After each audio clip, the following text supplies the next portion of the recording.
Good evening, Peter Fury. Good evening, Ingham. Nice to speak to you again. You too. It's been a while. Yeah, it has.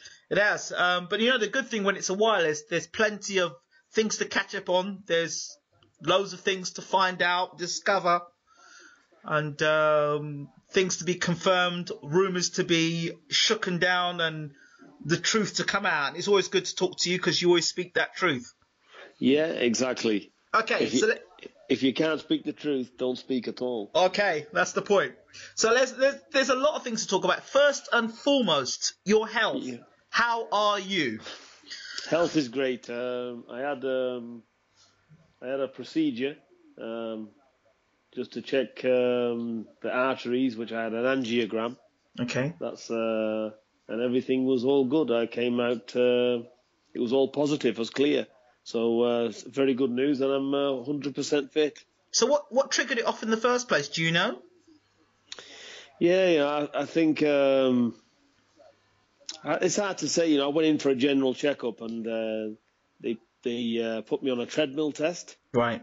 And they said I failed it.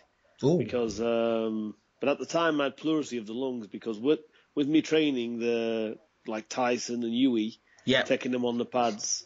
Over a period of, like, say, a few years, with the wet T-shirts being on my chest. Of course. And, like, say, you've got, like, 20 or 30 minutes before you get into a shower, you get from the gym back home. This had caused pleurisy on the lungs. Oh, wow. So, basically, I was very short of breath, kept coughing all the time. And so when I went for the checkup, I still had the pleurisy of the lungs, and this is what gave me a bad reading on the treadmill. But he said, normally, these treadmills, you fail because of heart disease, which is like artery disease, like where plaque builds up, cholesterol in the arteries, and they flare up and they block. Right. But anyway, so I had this angiogram because that's the only way they can check by putting a camera inside. Okay.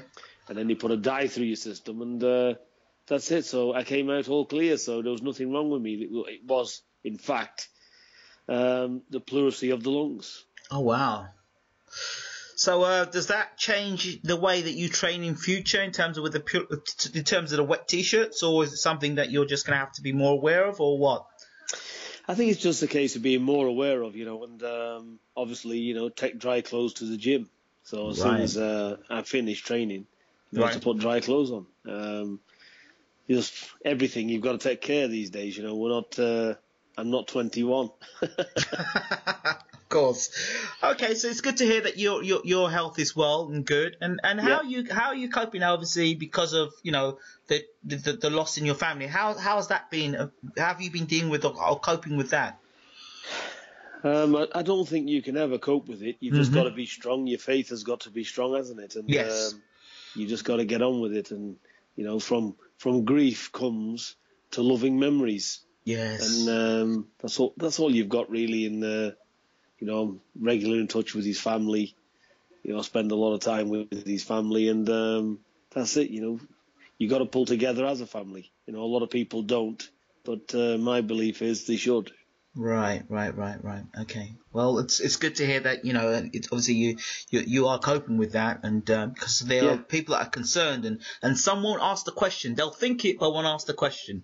So very, very difficult. Still very raw subject, but getting on with life, and there's a lot of things to do. No matter what happens, you can't walk around with your head down. Yeah, you've got to keep your head up.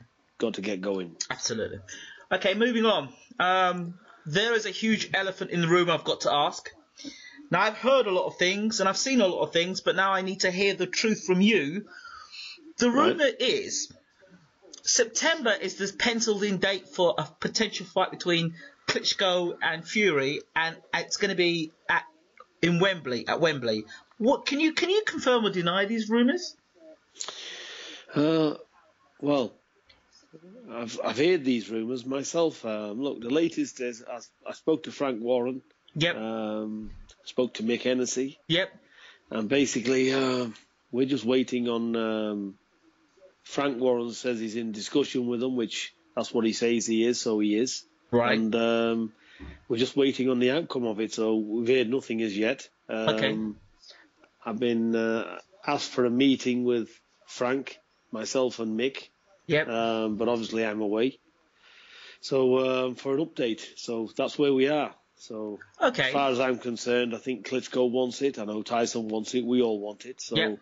I know he's mandatory now with 2 governing bodies. Right. So the fight surely should happen.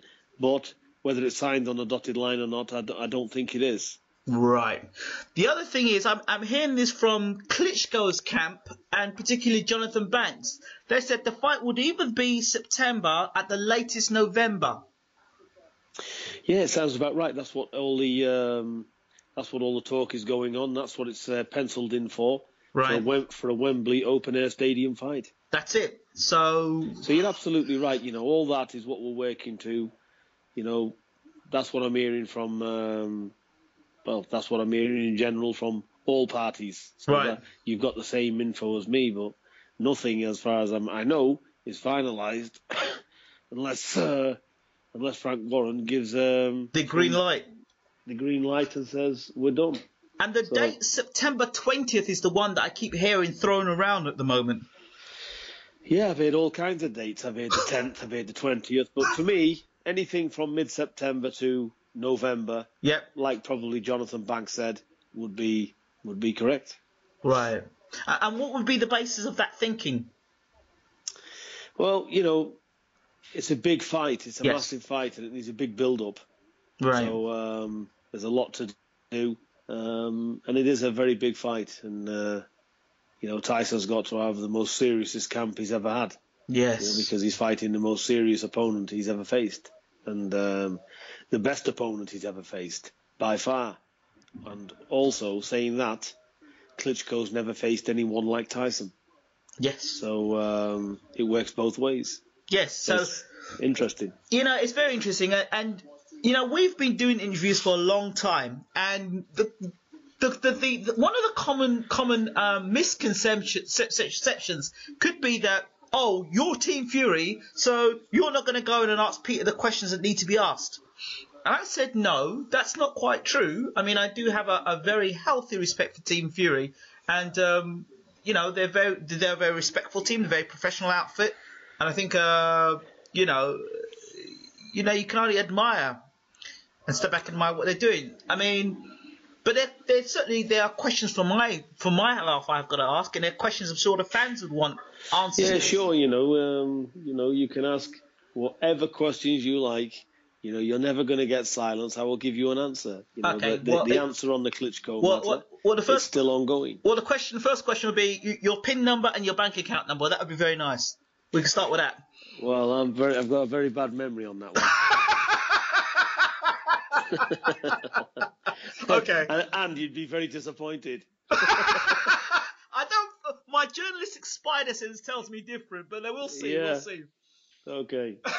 Okay. Serious business. The first question is, and it's a question that is on my mind because, okay, if you were preparing to fight Bermain Stavern, if you were preparing to fight anybody 6'2" or 6'3", I would say that Tyson Fury has mastered that style, because if you look at the recent fights he's had around that height or maybe a little taller, and especially in the fight, Tyson showed he could box orthodox and southpaw. But now he's fighting a guy who's 6'6". Yes, he's all of 6'6". Right now, what would have been the preparation to jump from fighting Derek Chisora to Vladimir Klitschko? Well, there's no comparisons, is there? Derek Chisora is definitely no Vladimir Klitschko. But it's what can I say? It's a totally different fight, different training strategies, and you're absolutely right. None of Tyson's previous tactics would work against Vladimir because Tyson's used those tactics against smaller guys. Right. So obviously it's a total different ball game. What I will say is, the little guys has not been picked on purpose. It's just as they've came, because Tyson fights better against tall fighters. Right. Tyson actually, it's a disadvantage for Tyson to fight smaller guys because he's a lot more comfortable with taller guys. Okay. So there is that, and it's all down to the preparation. How can I say, the game plans. at this level, it's a game of chess. Absolutely. There's no element here to have any ego trips, have any mugs in the training camp. This is what we're dealing with. We're on a serious level. Tyson's got to adapt. He's got to try all different new things we're going to look at. And but I believe the ability that Tyson's got, the way he trains, the way he listens, the way he can shut his mind off, he knows it's the fight of his life. And I think you're going to see a very, very special Tyson on the night. Absolutely. So that's the first question out of the way. The second question I've got to ask is, you kind of answered it anyway, but I'm going to ask it anyway. You said these are the fights that Tyson had. Is there anything in your mind that thought, well, you know what, let's not fight too many tall guys because that would give away our game plans to how we'll fight Klitschko? No, that's not been my thought process at all. Okay. Would have been nice to fight some taller guys. The only taller guy we had was that big Russian. No, that Russian. I know he fought the Brazilian, but the Brazilian, I'm not even regarding him. He was no good. What's the other one? Ustinov. Yes, that would have been. What about Marius Vac? Would not Marius Vac have been? I know you said that Vac throws a punch and it takes him half an hour before it gets there, but would Marius Vac have been that sort of final fight before you fight the champion sort of thing? If you understand what I'm saying. Well, it's just the luck of the draw. It's how it comes. It's the cards we're dealt with. It's a business. This is, and this is what the promoters has come up with. Right. And these are the fights that we've taken to get Tyson in the mandatory position. They're not favourable opponents. We'd like to. Tyson would have liked to have fought many other opponents, but we can only fight what we can get. But, he's not done too bad. He's mandatory number one. And fighting shorter guys, it doesn't concern me, to be honest. Right. Okay, that's good to hear. Now, the other thing that gets thrown at me all the time, and I kind of refute it, but now you know your son better than anybody else would. People say, oh, well, Ingram, Hughie Fury sparring with Tyson, he's 6'6". Surely he's the best preparation Tyson could have to fight Klitschko. And I say, well, as good as Hughie Fury is, I mean, he's not Klitschko. It's a different look. And Tyson's kind of familiar with Hughie, well, he's not going to be familiar with Klitschko. What are your thoughts on this? Well, you're absolutely correct. Hughie looks at Tyson like a big brother. Right. Tyson won't hit Hughie hard, and Hughie certainly doesn't try to hit Tyson. He pulls his... It just makes a mess of it. They're as well to have a dance in the ring. So basically, all they do when them two get in the ring, they get shouted at. They don't listen to me. They do their own thing, and it's like two brothers punching each other in the face. So you don't get a good spar out of either one of them. So no, you're absolutely right. It's a waste of time. So right.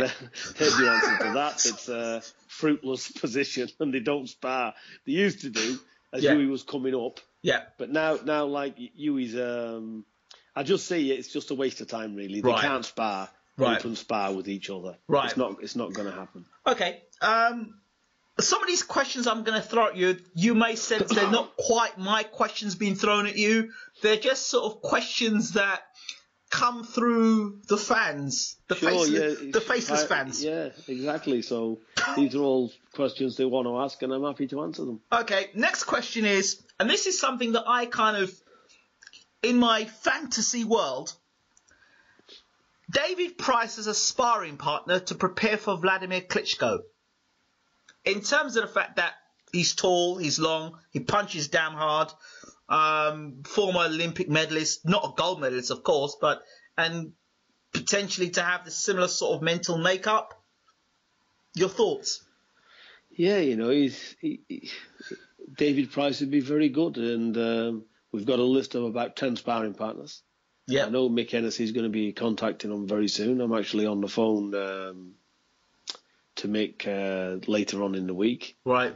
To see, how things are progressing, if he spoke to Frank and everything else, and just to discuss sparring partners. Right. And things like this. So, but you're absolutely right. Tall guys. We need guys with power as well, because Vladimir can punch. So, we need tall guys, good boxers, come forward, all kind of styles really, But like you said, big punches. Right. That's what I am looking at. Absolutely. The other question was, well, I know there was talk in the past, and Tyson does say a lot of things, sparring with MMA guys because he couldn't get any decent sparring. Is he going to be using MMA sparring, or is he actually going to use proper boxers? We're going to use proper boxers, world-class boxers, but we're going to use some MMA sparring as well. We're going to use Rico Verhoeven, who's a very close friend of ours. Okay. He's a Glory World Champion at the moment. Right. And he'll probably be joining us in camp. So yeah, he's K1 World Champion, isn't he? So okay.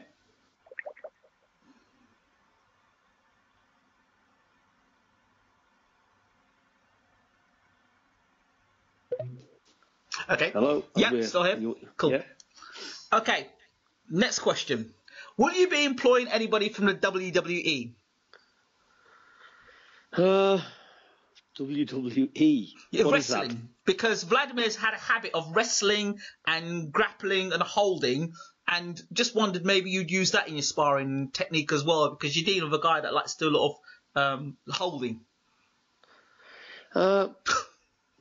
I don't really think so. I think it's all tactics, but Tyson's bigger than Vladimir, so it's going to be very difficult to hold on to Tyson. And Tyson's a very good inside fighter. Okay. So Tyson's very powerful on the inside. He's got it won't be an advantageous to Klitschko to grab hold of Tyson, because I don't see how it's going to work. You can only grab up and tie up a smaller guy, and Vladimir does exactly the right things. Right. Lean on, do what you can, because use your advantage. Okay. But against somebody taller than you, I don't see how that's going to prevail. Right. Yeah, because Tyson said himself he's got very good inside fighting. That's what he said. Yeah, he's very strong on the inside. He's actually a bull. Right. He can get his head down, and that's it. He can he likes to work on the inside. So I think grabbing up on all that I don't think it'll come into this fight, to be honest. Okay. One of the concerns I've had, and I'm sure if you've heard anything I've been saying, is and it's still in my mind, and it's the final piece in the jigsaw puzzle for me when it comes to Tyson Fury. That's the Steve Cunningham fight and the Pychek fight. I know Tyson's come on leaps and bounds since then, but the punch resistance and Vladimir Klitschko's big right hand.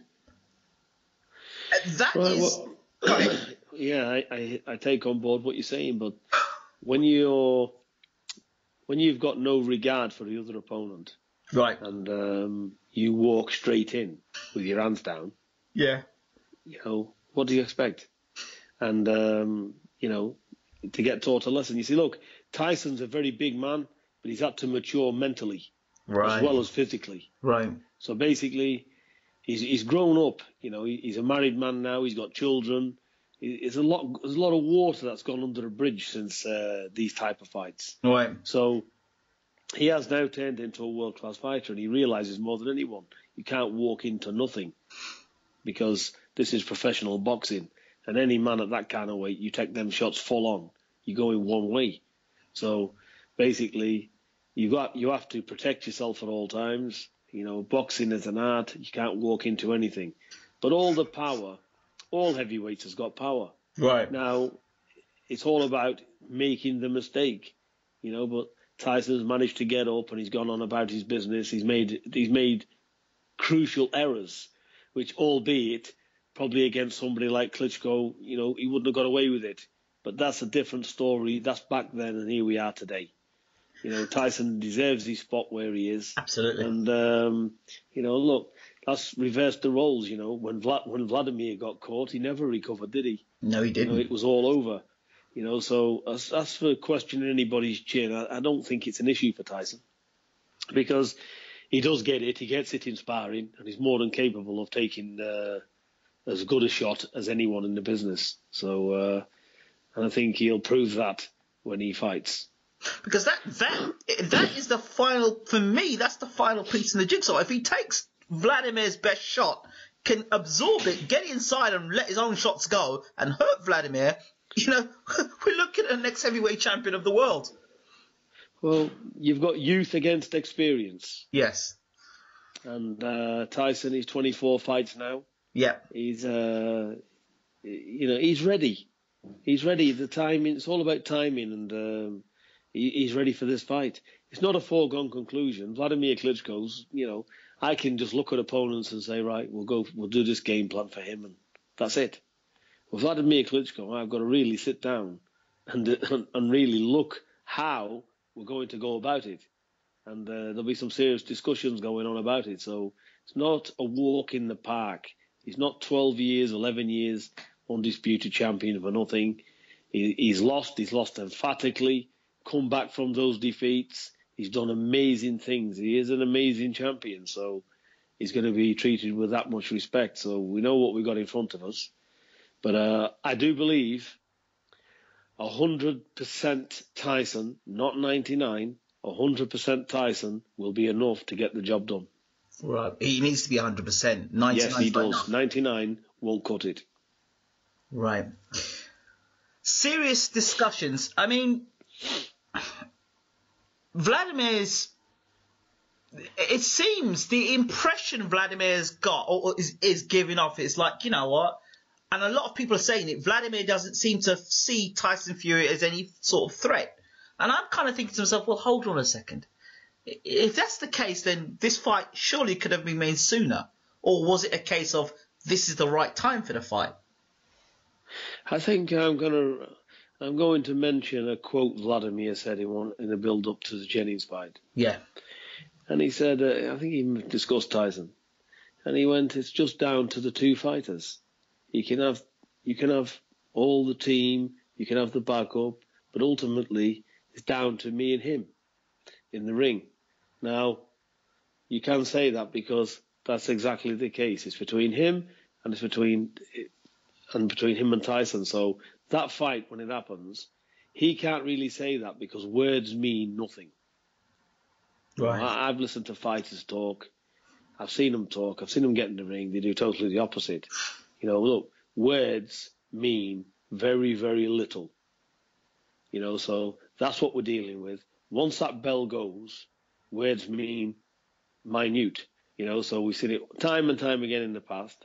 I hear what everybody's saying. It doesn't affect us in the slightest. And I would like for Vladimir to underestimate Tyson, which I know he will not. So I think that answers the question. Okay. For you now, Peter, this has got to be the most serious examination of your credentials as a boxing coach.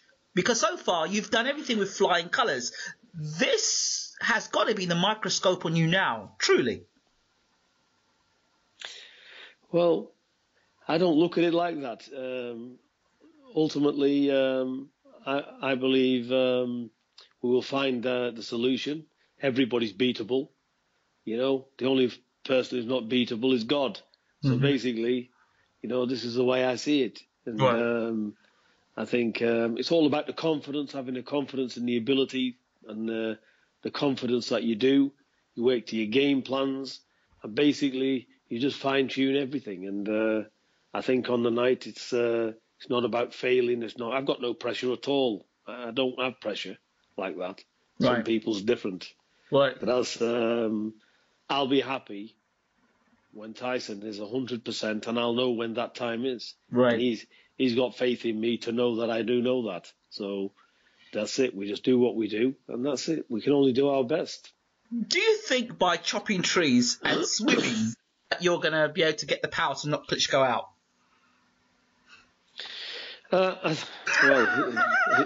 Who's going to chop trees? Chop trees and swim. That's what Carl Froch said.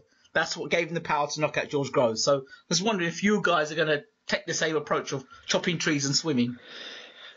Conditioning is a major part of any fight game. Yes. And Tyson will be in exemplary condition. Right. And we will look at every kind of strategy involved to get that edge, right. to give him that maximum condition. Right. So, you can chop as many trees as you like. You can punch as hard as you like. You have to find the target. Otherwise, that power becomes useless. Yes. What you do is you throw with all that power, and then what have you got when you miss? What have you got when the shot is they ride it? Right. It's all about the footwork, being relaxed. Boxing, what it comes down to, it's an art.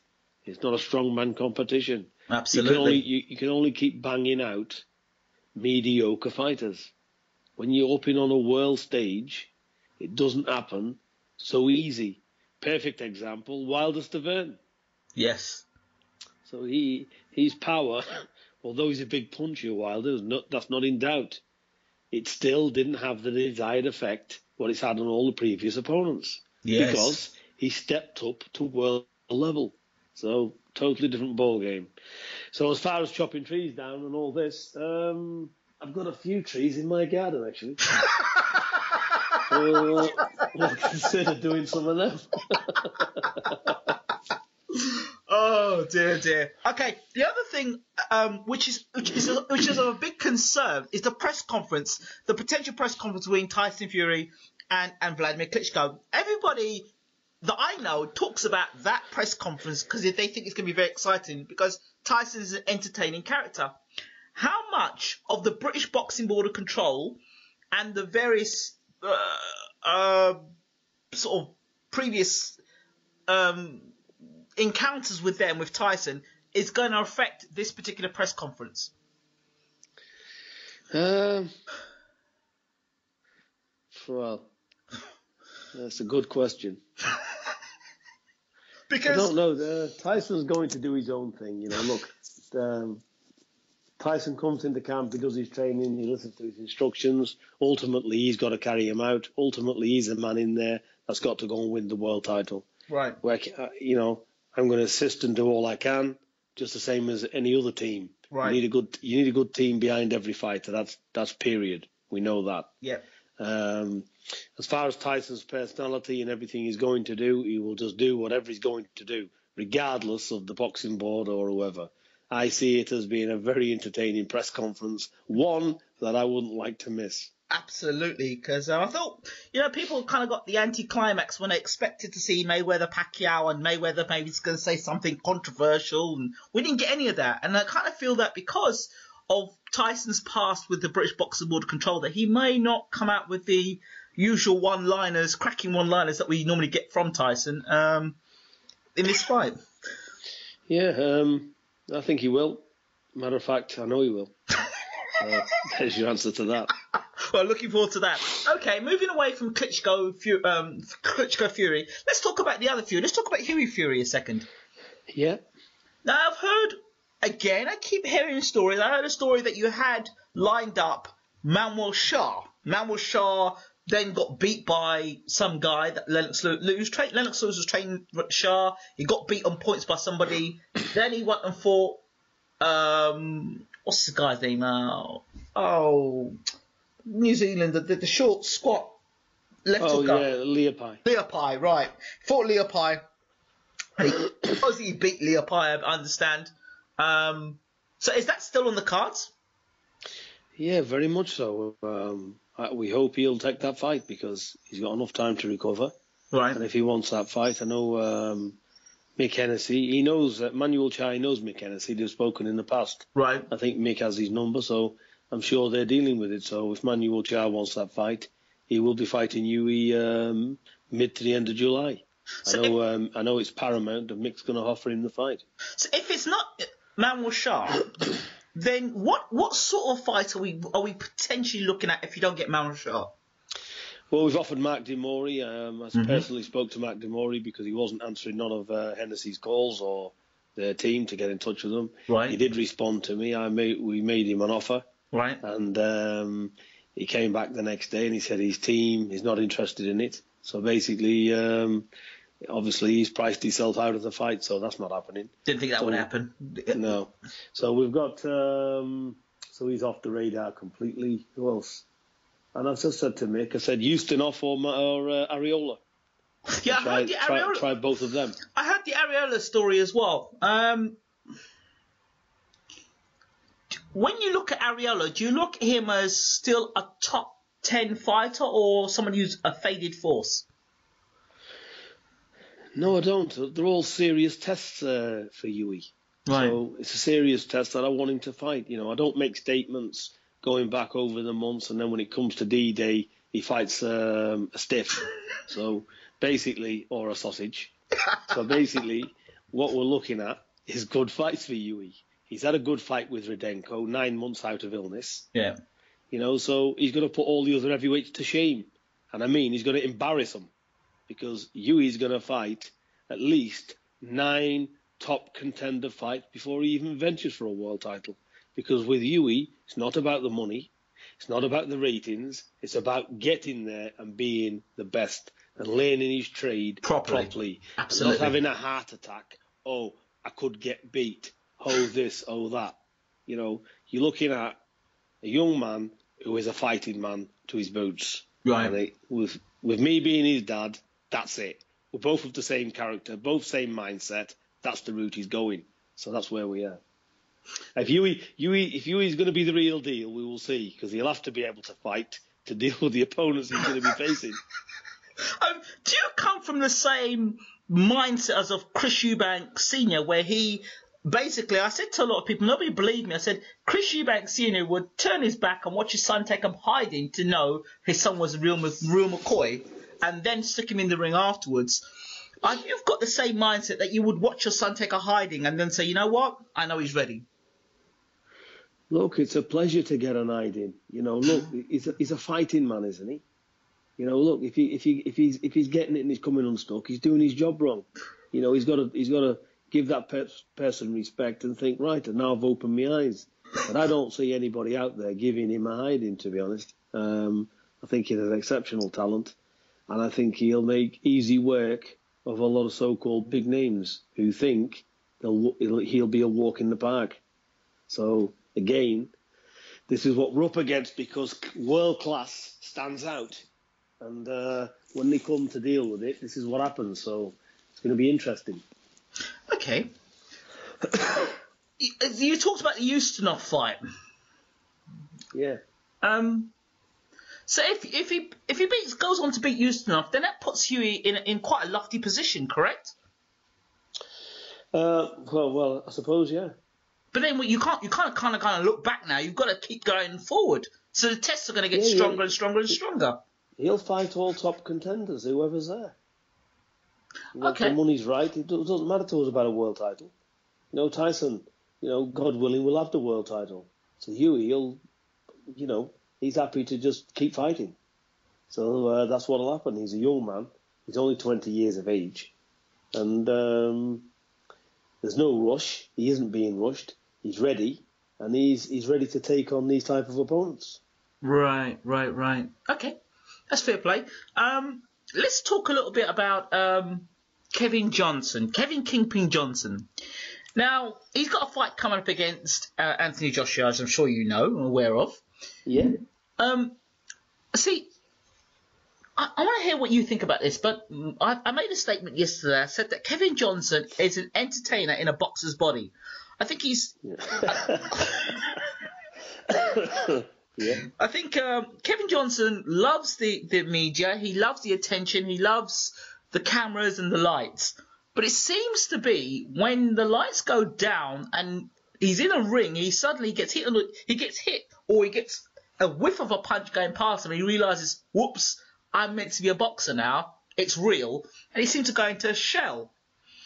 Is that a mindset there, Peter? Or what is that? Oh, only Kevin's got the answer. It's it depends what Kevin's going to turn up, doesn't it? It depends who's going to turn up on the night. Well, it's the same Kevin Johnson. It's just a matter of whether he's going to perform or not, really. Well, yeah, it's very true. So that's what we're looking at. So I don't know. He's talking a very good fight, Kevin Johnson, isn't he? So let's see what he does. Have you seen Kevin Johnson recently, Peter? I have. He's coming. He's used our gym. He's trained with us. Oh. So he's done quite a bit. So he's been training hard as well. But obviously, Kevin Johnson's not my fighter. So he's come. He's had sparring. He's had training. We know Kevin Johnson. He's a friend of ours. Yeah, because the conversation sort of started again last night in my show, and I was kind of thinking things out. Somebody said to me, yeah, he'd go to Don Charles's gym. I said, no. I said, it's more likely to go to Peter Fury's gym because he's got the potential spar of Huey Fury because of the dimensions. He's got a good relationship, I think, with Tyson Fury and Peter Fury. So why wouldn't he go to that gym and train over there? He has, but I can tell you, he's been training very hard. He's been training very hard, and good luck to him. He's put himself through it, he's ultimately can't wait to get in there. He says so. I'm very interested to see what he does. So Pete, I mean, okay, let's shoot this the other way around. What's he like on the pads? What's he like on the pads? He's okay, Kevin. He's got a lot of old. It's hard to teach an old dog new tricks. Yeah. So he's had help from us, and like I said, we wish him all the very best. I think Kevin's got the capability. It's up to Kevin whether he wants it or not. Is he 35 and willing, or is he 35 and looking for a payday? That we won't know until the bell goes. The other question is, you are a very hard taskmaster. You want things perfect when you are training somebody. And I don't think you would take any nonsense with anybody who'd come in your gym and was under your guidance. Now, was Kevin Johnson in your gym under your guidance, or was Kevin Johnson in the gym doing his own thing? No, I think to be fair, and for the fans as well, look, for me to put my name to anyone, they've got to be living and breathing with me 24/7. Right. And the thing is as well, I require from somebody like Kevin Johnson 10 weeks. So Kevin Johnson's come into our gym with 5 weeks. He's been training elsewhere, wherever, but he came in 5 weeks before. So really, in effect, he's had 4 good weeks. So, like I said, we wish him all the very best. And I've done all I can with him, and I've helped him. Sure, I've helped him. I've tried to get him in some reasonable good shape, which he is. And there's only so much you can do in a 4-week period, isn't there? So out of a percentage out of 100, if you were going to put it down to the percentage that he's at, where would you say he's at, Kevin Johnson? Kevin Johnson, well, he's telling me he's never trained like this before in his life, and he's full of beans. He's saying, if he'd have had this from the start, he'd have done big things. So everything he's saying, he's performing okay. He's doing 10 rounds of sparring. He was struggling when he first come. Now he's doing it, and he is doing well. And I think the experience, and everything else, and the sheer confidence he's got, could cause Joshua some problems. Because let's face it, Joshua, he hasn't fought anyone, has he? I agree. He's got talent. Look, Joshua's there. You've got to say he's an upcoming heavyweight. He's got talent. The guy trains religiously. He's got all the attributes. Tremendous athlete. But you've seen what happened with Price.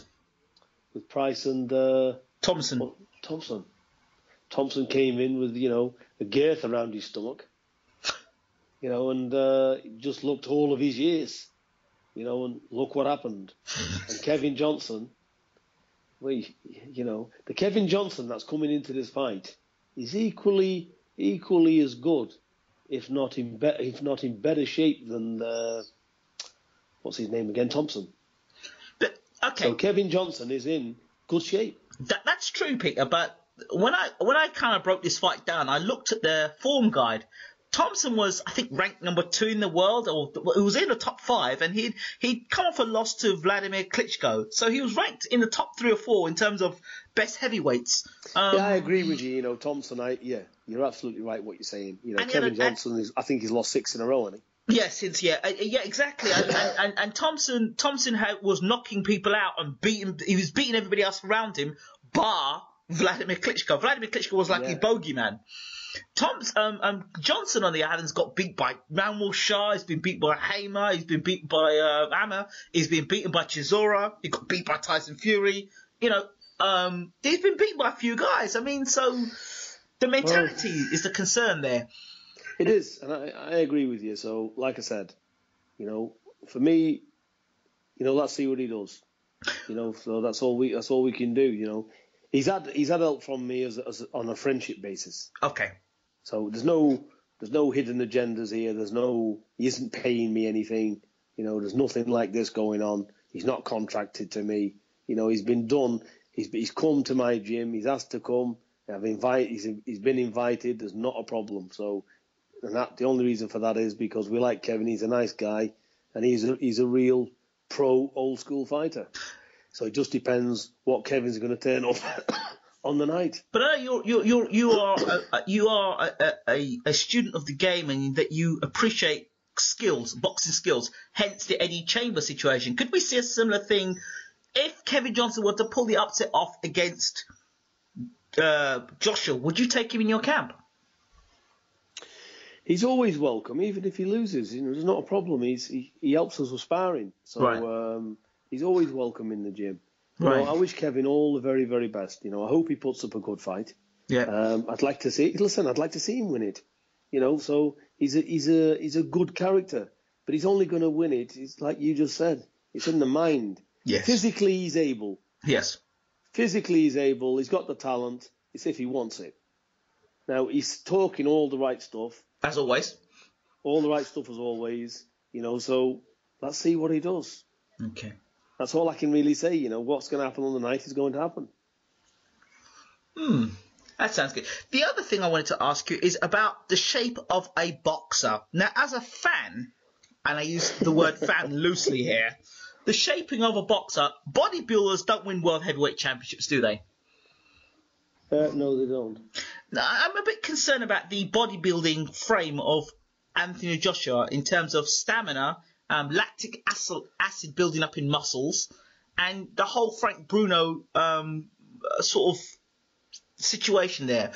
Can a physical specimen like Joshua, who looks like a bodybuilder, could that bodybuilding frame sort of go on to be a dominant heavyweight champion?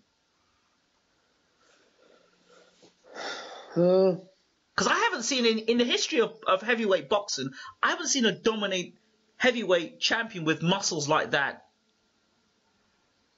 I don't know. I think it's his natural build. To be honest, I don't really look at it.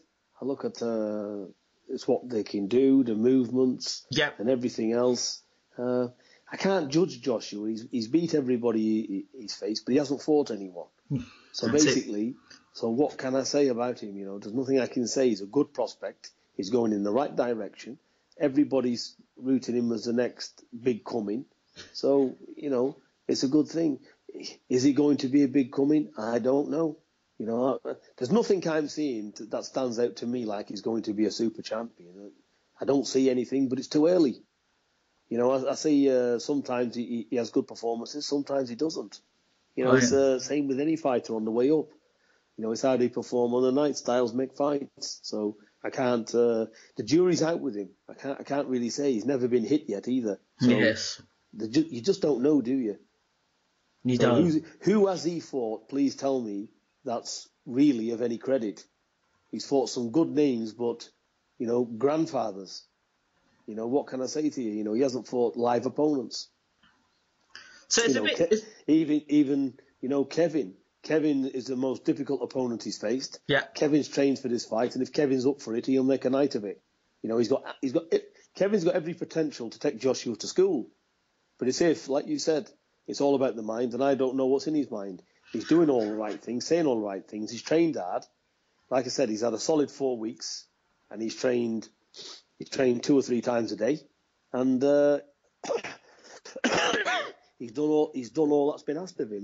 He's sparred and sparred and sparred. So what can I say? He's in condition. Let's put it this way: he's not in journeyman condition mode. He's had a good camp. So let's see what he does. Same with Joshua. Joshua trains himself silly. But let's see what they do. It all, we never know. The door never unlocks until they step up. So okay. Let's see.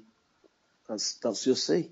Finally, Joshua is mooted to fight Tony Thompson next if he gets past Johnson. What do you think about that fight? Yeah, I think it's good. I think it's good because this is what I'd like to see. You know, if that's what Joshua's team are doing, I give them full credit for it. Because look, let them have good fights. Because even if they come undone, best to come undone early. It's like Price. You know, Price, you could clearly see he had mental issues. Now, Price, if he uses his mindset, he can grow from them losses. Absolutely. And, he can grow from them. He can come back and be a formidable fighter because there's nothing really for him to fear. It can't get any worse. He's at the lowest point of his career. So it's if he can get his mind adjusted.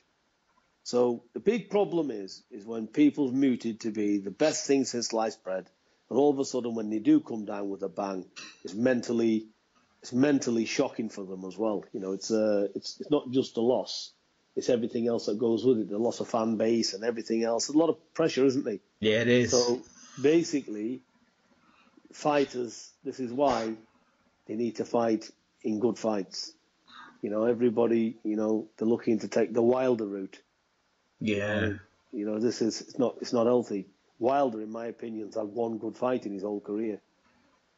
So he's had one 12-rounder. So that's the state of the heavyweight division and the way things are promoted these days. I better not say too much about Deontay Wilder at the moment because I'm not on his Christmas card list. I told him that he needs to fight some decent opponents, and he didn't take too kindly to that. So well, he may do. And Stavern was a good live opponent, and he beat him. So give him the full credit. But I'm only stating the facts. He's had one fight. Yeah, that's true. That's very true. Peter Fury, once again, thank you so much for doing the interview. I really appreciate talking to you, and your insight is amazing. I mean, I could sit down and talk to you for hours, and hopefully if you do end up coming to Ireland and training in Ireland with Tyson, it would be nice. Yeah, well, it's all up in the air. It's all open for discussion, but ultimately we've got to get pen to paper. Absolutely. To get this fight signed up because camps cost money. Fighters need to be dedicated. So we have to see where we are. Tyson's sticking over with his family at the moment, and we just have to see what develops over the coming days and the coming weeks. Absolutely. Thank you so much, Peter Fury. Always a pleasure.